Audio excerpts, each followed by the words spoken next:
suspects. Again, that is very close to Mount Auburn and Dexter, where Lauren Lemanchek was for much of the night.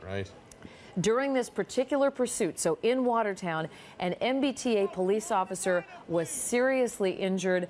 Joe Pasaturo, the spokesperson for the department, said he was shot, and we do know he's been taken to the hospital. Yeah, and during the pursuit, one suspect was critically injured and transported to the hospital where he was pronounced dead.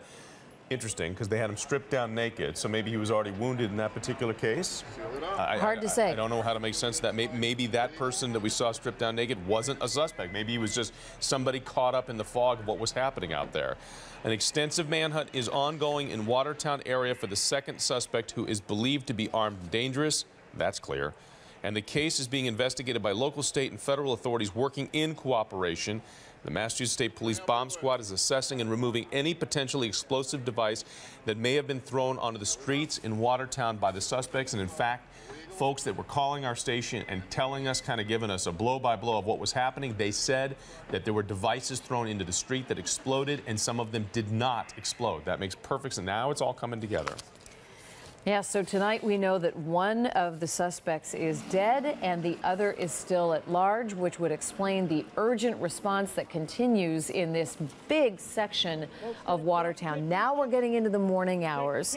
Still dark outside, but this has been going on since 10:20 tonight, when the initial report came in that a police officer had been shot on the MIT campus and that the campus was in lockdown.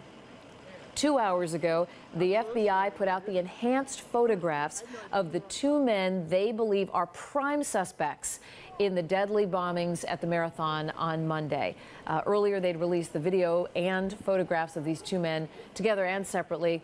The photograph they put out at 2 o'clock showed both men enhanced in such a way that you could make them out very, very clearly. I guess there's a good news, bad news situation for where we are now. At 4:08 in the morning, some 5.5 hours after this all got going, we know now there's a perimeter set up in Watertown. So I guess we are to either assume or to believe that this person is still locked somewhere in that perimeter and perhaps trying to hide.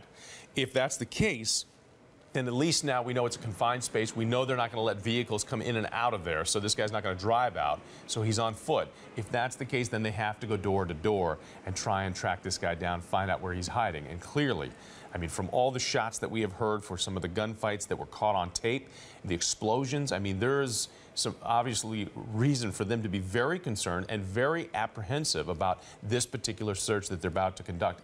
I'm sure they've already been doing it. And since we're behind the curve as far as getting information, maybe for all we know, they already have this person. Perhaps this guy may be dead too. We don't know. But suspect number one is dead. And I'm now to assume that the video we have of the guy on the ground who was stripped naked, he may have just been some guy in the wrong place at the wrong time, and they just weren't taking any chances. We should point out that video came to us from CNN, but the video that you're describing of the person who had been stripped down is separate from this video. This is someone who they put in a car, and we can actually show you that at some point while we're talking here. But right now, we don't have any confirmation who's who in this. Just that we have the potential for two suspects. One is dead, one is at large, and our partners at the Boston Globe reporting that a source close to the investigation that they have been talking to says that one of these suspects is in fact connected to the bombings at the finish line. And I guess it wouldn't seem such a reach given the level of violence that we're seeing here and the level of violence that was perpetrated on our Boston Marathon on Monday. Again, where we stand now at 4:10, we know that we're just looking for a second suspect. And who's that? I'm sorry? Lauren's on the phone with us?